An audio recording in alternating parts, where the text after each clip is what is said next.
Assalamualaikum warahmatullahi wabarakatuh. Perkenalkan, nama saya Safrila Nuratmi Pratiwi dan di sini saya akan presentasi tentang metode pengembangan perangkat lunak. Selanjutnya, Alia, Udah itu Alia, kartu kami. Alia, selanjutnya, udah ulang. Udah ulang dulu. Assalamualaikum warahmatullahi wabarakatuh. Perkenalkan, nama saya Safrila Nuratmi Pratiwi. Di sini saya akan melakukan presentasi per kelompok, yaitu dengan materi metode pengembangan perangkat lunak. Selanjutnya,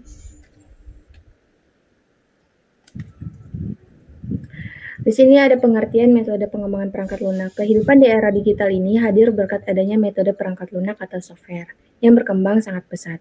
Metode pengembangan software sendiri merupakan cara untuk merancang dan meningkatkan fungsi sebuah program agar user bisa lebih mudah mengoperasikannya. Selanjutnya, di sini ada 6 metode pengembangan perangkat lunak. Yang pertama ada metode waterfall, yang kedua ada metode prototype, yang ketiga ada metode agile, yang keempat ada metode Scrum, yang kelima ada metode RAD atau RAID, yang keenam ada metode DevOps. Yang pertama, metode waterfall. Waterfall merupakan metode pengembangan perangkat lunak tradisional yang sistematis. Metode ini memiliki 5 tahapan proses, diantaranya ada communication, planning, modeling, construction, dan deployment. Konsep dari metode waterfall ini adalah pengerjaan yang dilakukan secara tertata, berurutan, dan secara linear. Sederhananya, jika langkah 1 belum dikerjakan, maka langkah selanjutnya pun tidak bisa dikerjakan. Metode ini dianggap kurang fleksibel ketika pembuatan proyek terjadi perubahan atau kesalahan, maka segala proses dan tahapan harus dimulai dari awal. Tahapan-tahapan metode waterfall ada requirement analysis, system dan software design, implementation and unit testing. Yang keempat ada integration dan system testing. Yang kelima ada operation dan maintenance. Requirement analysis. Metode pengumpulan informasi ini dapat diperoleh dengan berbagai macam cara, diantaranya diskusi, observasi, survei, wawancara, dan sebagainya. Informasi yang diperoleh kemudian diolah dan dianalisa sehingga didapatkan data atau informasi yang lengkap mengenai spesifikasi kebutuhan pengguna akan perangkat lunak yang akan dikembangkan. System and software design. Implementasikan pada desain pengembangan. Perancangan desain dilakukan dengan tujuan membantu memberikan gambaran lengkap mengenai apa yang harus dikerjakan. Tahap ini juga akan membantu pengembang untuk menyiapkan kebutuhan hardware dalam pembuatan arsitektur sistem perangkat lunak yang akan dibuat secara keseluruhan. Implementation and unit testing. Tahapan implementation dan unit testing merupakan tahap pemrograman. Pembuatan perangkat lunak dibagi menjadi modul-modul kecil yang nantinya akan digabung dalam tahap berikutnya. Di samping itu, pada fase ini juga dilakukan pengujian dan pemeriksaan terhadap fungsionalitas modul yang sudah dibuat. Apakah sudah memenuhi kriteria yang diinginkan atau belum? Selanjutnya, integration dan sistem testing. Setelah melakukan proses integration selesai, selanjutnya dilakukan pemeriksaan dan pengujian sistem secara keseluruhan untuk mengidentifikasi kemungkinan adanya kegagalan dan kesalahan sistem. Operation dan maintenance. Perangkat lunak yang sudah jadi dioperasikan, penggunaan dan dilakukan pemeliharaan. Pemeliharaan memungkinkan pengembang untuk melakukan perbaikan atas kesalahan yang tidak terdeteksi pada tahap-tahap sebelumnya. Pemeliharaan meliputi perbaikan kesalahan, implementasi unit sistem, dan peningkatan dan penyesuaian sistem sesuai dengan kebutuhan. Selanjutnya,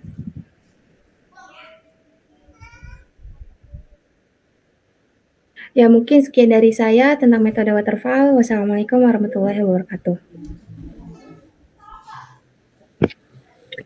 Metode agile. Metode pengembangan perangkat lunak agile ini muncul karena keinginan yang besar untuk dapat meningkatkan metode lama atau waterfall yang tidak fleksibel. Pendekatan metode ini dirancang untuk mengakomodasi perubahan serta menghasilkan perangkat lunak secara lebih cepat. Berbeda dengan metode waterfall, agile ditunjukkan untuk menangani munculnya berbagai variabel dan kekompleksan yang mungkin terjadi dalam pengembangan sebuah proyek. Kepuasan pengguna merupakan prioritas utama dari metode agile. Ini yang diraih dengan terus-menerus menghadirkan fitur yang berfungsi dengan baik, teruji, serta diprioritaskan. Next. Tujuan metode agile pertama, high value and working app system. Yang kedua, interaktif, incremental, dan evolutionary. Yang ketiga, cost control dan value. Keempat, high quality production. Yang kelima, flexible dan risk management. Keenam, collaboration. Yang ketujuh, self-organizing atau self-management systems. Gambaran mengenai metode agile. Pertama, lebih menghargai hubungan dan interaksi antar pribadi, tidak hanya memperdulikan sarana atau tools. Yang kedua, menampilkan kerjasama dengan pengguna selama proses pengembangan berlangsung. Ketiga, memberi tanggapan terhadap munculnya perubahan, tidak hanya melulu mengikuti rencana yang sudah ditetapkan.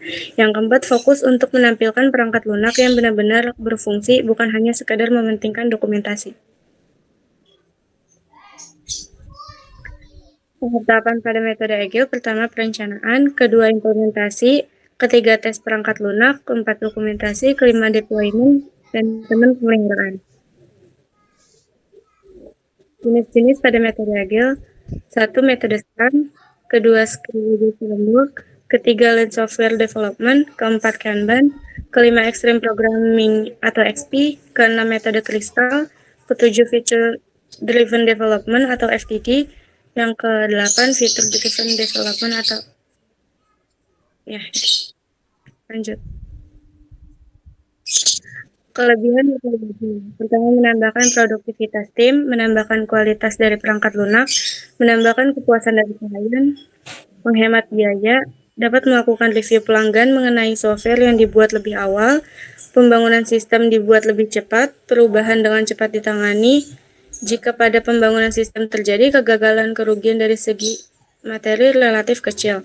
Kekurangannya, metode agile tidak memiliki banyak perencanaan sehingga bentuk produktif akhir dari perangkat lunaknya kurang jelas dan sulit ditentukan, terutama jika mengikuti kebutuhan konsumen yang terus berubah-ubah. Yang kedua, metode agile mengedepankan komunikasi antara tim dengan konsumen. Hal tersebut membutuhkan komitmen tim yang tinggi dan akan menguras banyak energi serta waktu. Yang terakhir, dokumentasi yang dibuat dalam metode agile membutuhkan waktu yang singkat dan hasil akhirnya kurang lengkap.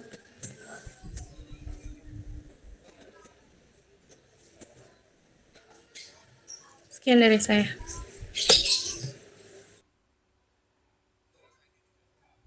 Nggak ada suaranya. Alia nggak ada suaranya.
Ada nggak sekarang?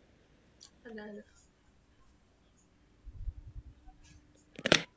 Yang ketiga ada metode Scrum. Scrum adalah cara-cara yang dilakukan untuk memecah suatu masalah. Scrum juga merupakan kerangka kerja yang digunakan untuk mengimplementasikan pengembangan agile. Scrum membantu tim untuk memecahkan masalah dengan memiliki komunikasi yang kuat antara anggota tim tersebut. Cara kerja Scrum ada yaitu 1. Menentukan tim. Dalam membuat suatu proyek, tahap awal yang dibutuhkan adalah menentukan tim. Biasanya anggota tidak lebih dari 5-10 orang.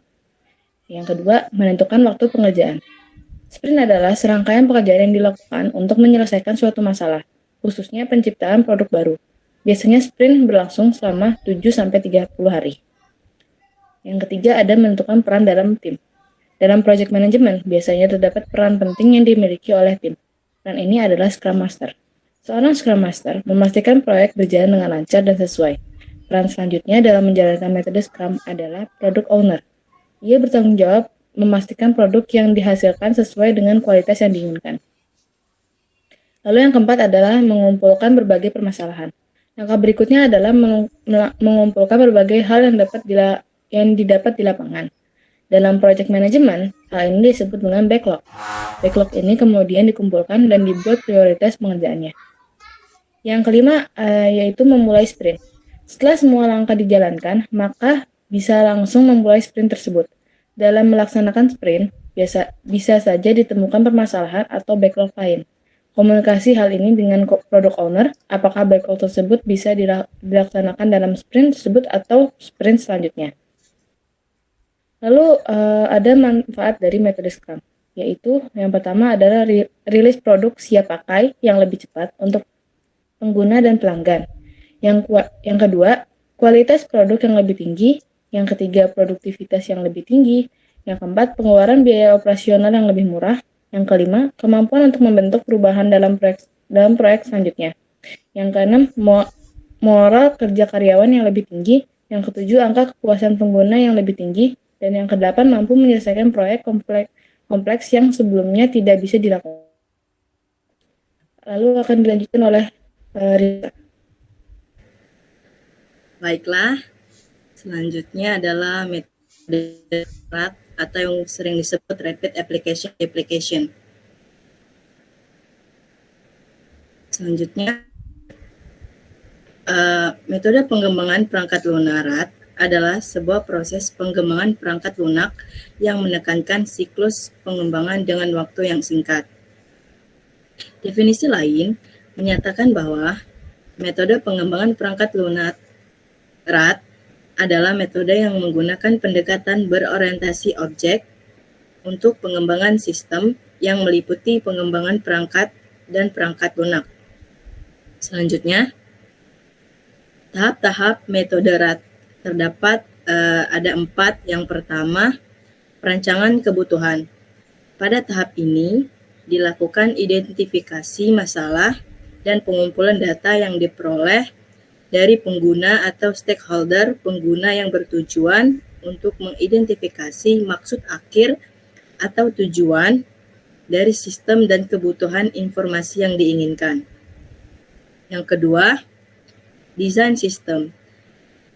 Di dalam tahap desain sistem, keaktifan pengguna yang terlibat sangatlah penting untuk mencapai tujuan karena pada tahap ini dilakukan proses desain dan proses perbaikan desain secara berulang-ulang. Apabila masih terdapat ketidaksesuaian desain terhadap kebutuhan pengguna yang telah diidentifikasi pada tahap sebelumnya. Ketiga, proses pengembangan dan pengumpulan feedback. Pada tahap ini, desain sistem yang telah dibuat dan disepakati diubah ke dalam bentuk aplikasi versi beta dan sampai dengan versi final. Keempat, implementasi atau penyelesaian produk.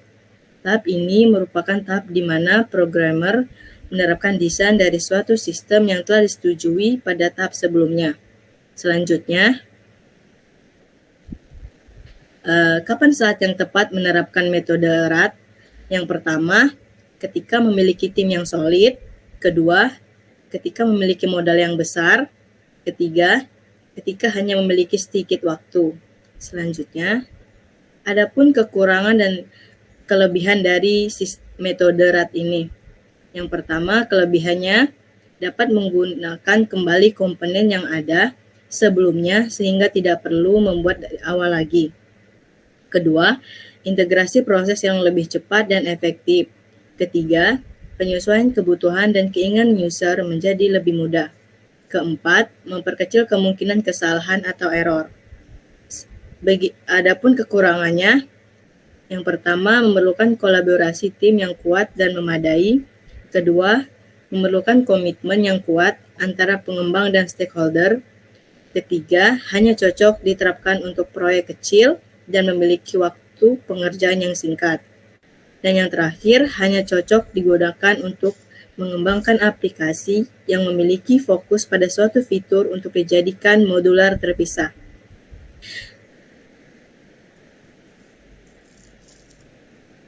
Baik, selanjutnya akan dilanjutkan oleh teman saya.